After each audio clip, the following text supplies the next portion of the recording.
Ballpark Nation presents. Welcome to Go Go Astros, your look at the two-time World Series champions from three guys who have been here since Art Howe had hair. I think the new opening to this show should be you and I dancing to this song. Yeah, guys, whether you like it or not, we have another Go Go Astros for you this week. It is, well, I don't know what date it is because I'm a teacher on summer break. It's June 14th. Big news.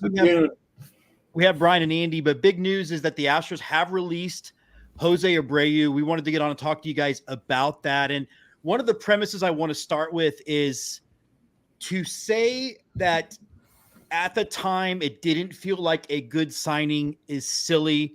We've also pointed out on the show a bunch of times that there was a bidding war. But we're dealing with some revisionist history. Brian, you first. A little bit about just going back to that signing and also just how the temperature has changed from then to now. Yeah, my biggest concern about the signing was having to go to the third year. Right. Because you could, he's an aging player, so you expected the aging curve to come across the course of the contract. Instead, he played like it was his final year of his contract in his first year, or even sort of, and then even worse than that this year. So really, there was some indications that his power was down a little bit in Jose Abreu's power was down a little bit in the 2022 season, but he made a big giant crash. And so that was hard to see coming. And again, the reason they went to third years is because Cleveland also offered him a 3-year contract. And San Diego and Boston are also teams that were reported to be there. So, if you're on Go-Go Red Sox or Go-Go Guardians today, it's there, but the grace of God go by. And, there is a thing in economics called the winner's curse. And I believe if you look in a dictionary, there's a picture of Jose Abreu right next to it. Yeah. Andy, chime in on that and how we've changed the revisionist history on whether we should have signed him or not. And, I know a lot, like Brian's pointed out that a bunch of that Jim Crane did this signing. And while I definitely have issue with Jim Crane's Montero deal, this one felt like such a no-brainer that Vader could have made the signing because everybody in baseball thought it was a great idea at the time. Yeah, I mean, I think that Astros Locker posted this morning, but the 4 big free agents available in November of 2022, as far as first basemen go, were Jose Abreu, Anthony Rizzo, Josh Bell, and Brandon Belt. We would be having the same conversation about Brandon Belt and maybe Anthony Rizzo because Yankees fans aren't in love with that signing these days. But Abreu was almost universally applauded. And to reiterate what Brian just said, the only hesitation was the third year of the contract because you knew he was on the downside of his career. Nobody expected the downside to basically start last April. From the signing, that's what, that's the last bit of energy he had. He had a great spring training up until that point. And evidently he got hurt, decided not to say anything about it, or they decided not to act like it was a real thing. But whatever, it just didn't work out. And sometimes when you sign a free agent, sometimes when you sign your own free agents, it just doesn't pay off. The Astros took that gamble. It was not a gamble that worked. And this idea that Lunau wouldn't have made that signing or Click wouldn't have made that signing or anything else is just guessing right now because I went back looking through bookmarks and stuff. I can't find a person outside of one of the national pundits who was concerned about the Astros signing Jose Abreu for any reason other than maybe you're spending a little bit too much money for that third year. There was one national guy, and he even came back and said, that they did what they had to do. We were in a dead heat with Cleveland. I think that was the biggest pursuer of Jose Abreu at that point. I know Boston was in on it, and there was some thought that before the Yankees signed Rizzo, they would have gone after Jose Abreu as well, although they really wanted the left-handed bat. So there was a market for Jose Abreu. The Astros played in that market and won the game. It just didn't work out. The other thing I'm having issues with today is the animus, and it's not really today, it's been going on most of the season, the animus towards Jose Abreu for his performance. this is not a guy who's out there not trying. This is not a guy who's wasn't trying to figure things out. This is not a guy who didn't willingly take a assignment to Florida for 30 days to try to figure out his swing and get one last chance. It just didn't work, but it wasn't a lack of effort. He wasn't a bad teammate, but some of the quote things I've seen about, hey, he should have been stealing our money for the last 2 years. It's asinine. And it's not, first of all, it's not your money. Yeah, it's not our money. Well, yes, exactly. There's one person who can make that argument, but he's not on this podcast. Okay, but it's not stealing when you give somebody a contract to take the money. Yeah. Stealing would be walking into Jim Crane's house and grabbing a gold-plated toilet. I mean, what is he? Is he Ohtani's interpreter or what? Well, that's a whole different bag of worms there. Andy, I want to start with you on this. I think everybody saw this coming. I think everybody knew coming back from that minor league assignment you talked about was going to be here as a last sort of gasp effort. But I think most people saw him hanging around the team until the All-Star break or until even the trade deadline before they finally cut ties with him. To the thing Brian brought out is billionaires don't mind spending money, but they also don't like throwing it away real quick either. So were you surprised it was this early? Yes and no. I mean, Dana Brown for the last couple of days has been doubling down on his predictions that the Astros are going to pull out of this funk and they're going to start winning games and they're going to start playing up to their talent level. I don't see how you do that if you're giving Jose Abreu the 2024 version of Jose Abreu regular playing time. So a decision had to be made. Now, the rub is we don't really have an organizational person to put there that is dramatically better. Yes, John Singleton plays visibly better defense. Yeah. Although the numbers don't support that because his total outs above average, I think, are -3 or something like that. I'm sure I'm saying that wrong, Brian, because I saw your forehead crinkle. Damn him, he messed up the stats. But I think the Astros, if Dana Brown's in the market and everybody's saying the Astros are going to be buyers and they're going to look at starting pitching, I think they're also going to be looking at a first baseman, whether that's a free agent pickup or a younger guy or just somebody who can be league average at that position would be a great improvement to this lineup. But I think that need to get to that point is what drove this activity today. The sooner you start getting clarity about what you need, the better. Because the worst thing that could have happened is Abreu showed minor improvement over the next couple of weeks, where maybe he got his average up to 150. Oh, it's getting better, but that's still not at the level it needed to be for this team to pull itself out of the hole that it's dug itself in. Yeah. Brian, you want to follow up on that then? Just the timing of the release. Because I do agree with Andy. Dana Brown's kind of been hinting at, and I think Espada even said in an interview that there is an end date in mind for whether he's going to get going or not. Yeah, the person who has to make this decision is the owner, because it's the owner again, saying I will spend $30 million on literally nothing. That burning the money essentially is better than anything we can get out of this. At least you can see fire. Yeah, and I'm not saying the owner's name here purposely because it's not like a Jim Crane thing. It's again. Had any other team signed him, they'd be having the same conversation about their owner because the owner has to be the last one to make this decision. Clearly, the hints we were seeing from Joe Espada and Dana Brown were like, we'd like to do this. Obviously, Astros fans on, whatever, pick your favorite social media or your text threads or whatever, right, have been calling for this, but it's easier for us because, again, it's not our money. Part of what I think is driving the decision to do it now is because they've dug such a big hole in the standings. They can't have as much patience as they could have if they were even a 500 team, much less if they seem to be on pace to, win 90 wins like we expected going into the season. So, as Andy points out, they're a little bit more desperate because of that. They can't seed a win or two, an extra win or two. And, it is likely that the wild card contention, and that's more of where they are, will come down to a really close race. And so giving an extra game or two could be really fatal. Brian, I'll start with you on this one then. One of the things that, everybody's reading tea leaves or trying to read into what the front office, how it works now, because there's a lot of people who talk to the media like they're in charge. And I've said on the show a bunch of times, I'm a Cowboys fan. I know Jerry Jones, and Jim Crane has not proven himself to be Jerry Jones yet.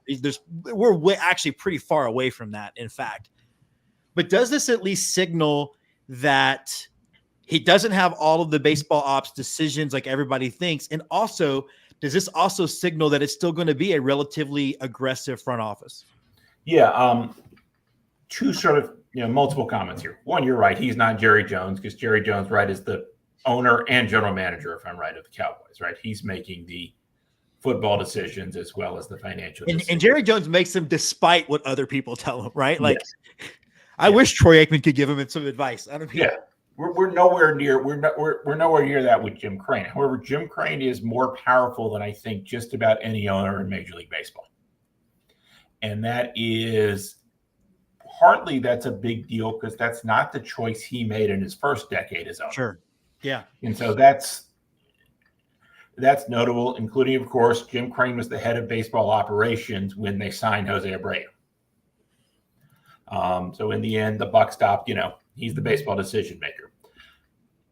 Again, the decision to release him is an ownership decision, which isn't a structure of the Astros operation. That's a structure of baseball team operation. That's sure. Nothing unique about nothing unique about the Astros and their particular setup. But it is pretty clear that Dana Brown has less power than the majority of his peers, and certainly less power than Jeff Luhnow did in his years as head of the Astros baseball operations department.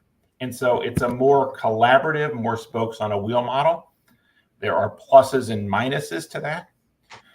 To be the biggest minus of that is that some of the important spokes on the wheel are people who are not dedicated to baseball analysis full-time, or have only recently come to that and haven't sort of dedicated their lives to that.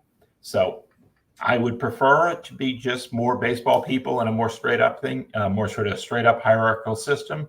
But again, different people make different choices. And of course, nobody should make all the decisions himself without advice. That's stupid. And even the, smallest of operations, much less a Major League Baseball franchise. Andy, it's interesting because Brian did bring up spokes on a wheel, and it's kind of a difficult position to put Dana Brown in, much like it's with Joe Espada, frankly, where, all right, you're now the GM of a team coming off a World Series, and you're now the manager of a team that should have probably been in the World Series again, but you've never been a GM before. So now, but what you're really good at is the draft. So how much of it, like Dana Brown was brought in to fix the draft and then maybe learn on the job, and how much of it did it have to kind of be spokes on a wheel? And is that part of the issue?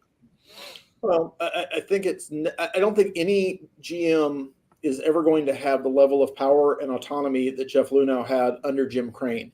I don't think that's 100% a bad thing. Now, we all love the results of what Luhnow took from nothing and built into a World Series championship team with a very large window. That was an impressive job. But there was a little bit of soul selling to get to that point. And to kind of expand on your point before you finish answering, but there's a lot of people who think part of the punishment of the sign stealing scandal was to get rid of Jeff Luhnow. He was not popular in the rest of the league. He had rubbed everybody the wrong way. He's responsible for some of the destruction of the minor leagues. There's definitely, to your point, a little rogue activity going on.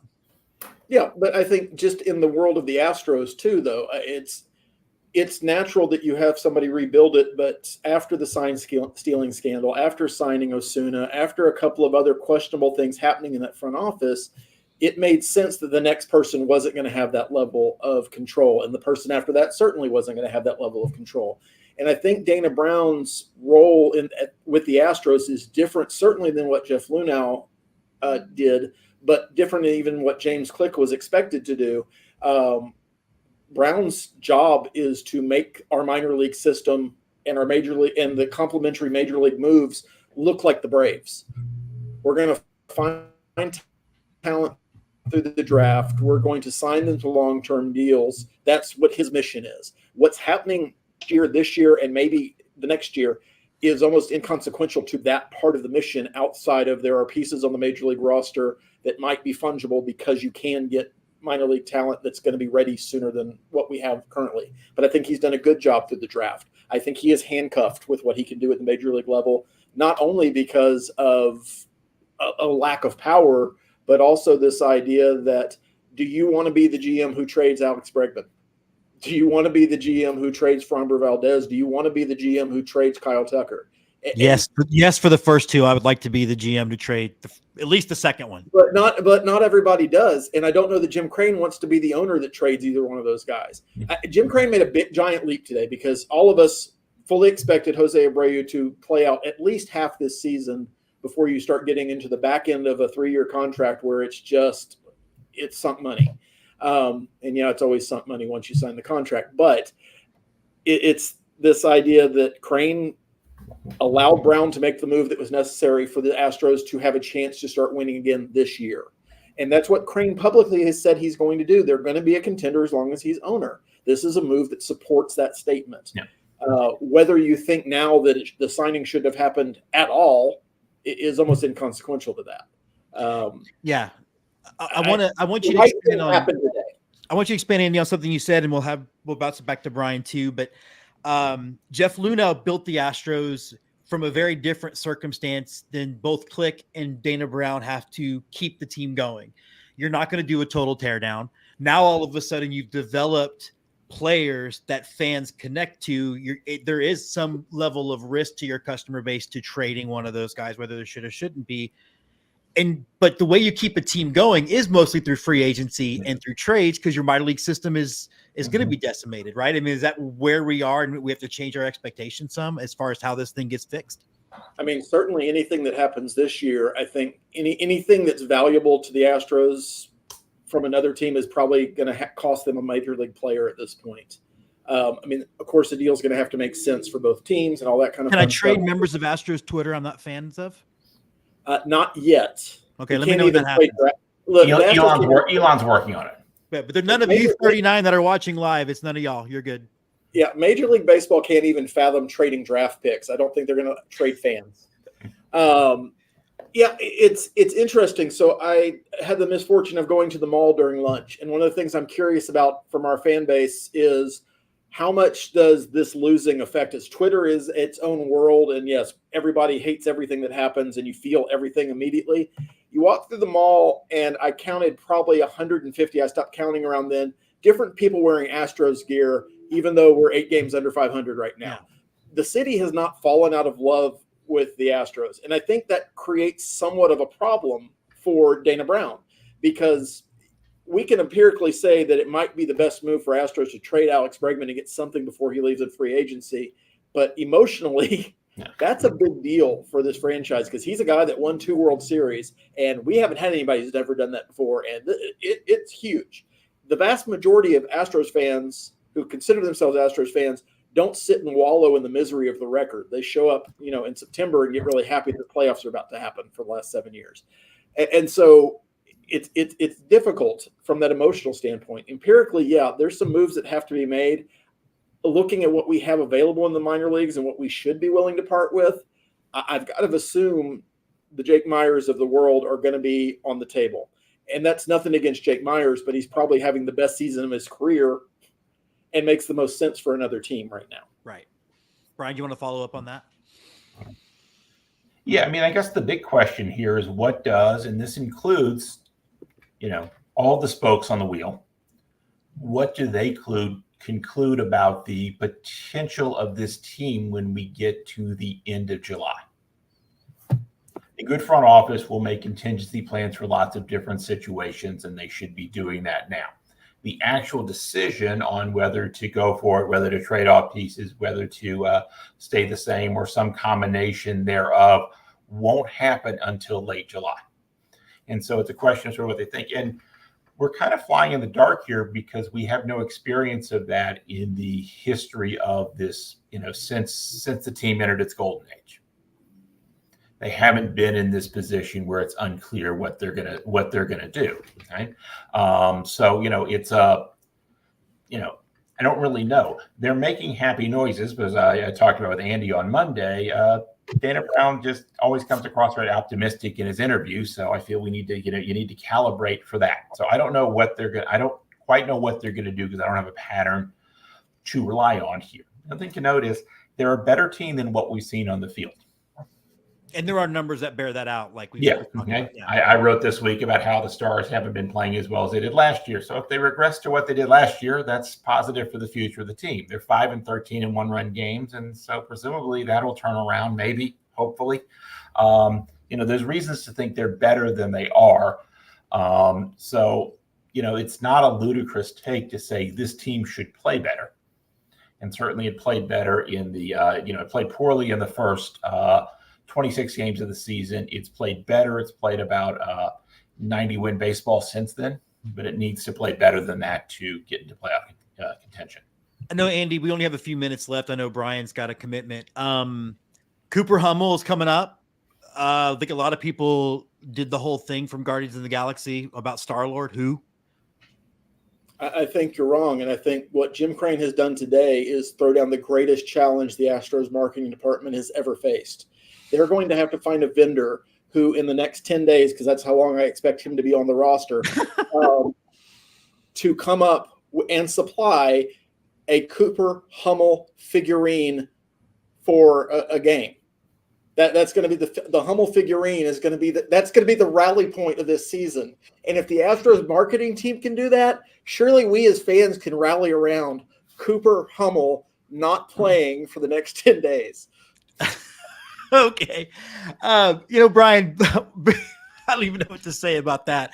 Although one of the things, talking about reading tea leaves, and it's been called out as a little bit of a pathetic move. I see it as a pathetic move, although maybe it makes sense now. The Astros marketing department, just mentioned by Andy, as they're designing the next Christmas gift for your mother-in-law, have been promoting John Singleton for an all-star vote. I mean, does anything scream, we've at least been thinking about this for 36 hours more than that? I mean, being better than Jose Abreu is useful for this team, but it is not a resume item for the All-Star game. I mean, at least it shouldn't be, right? Mm-hmm. There is still this rule that every team gets one player, but I think we've got Kyle Tucker still on the team. So if we're down to the one-player rule, he's the guy. I fully expect the Astros get a couple more than just one.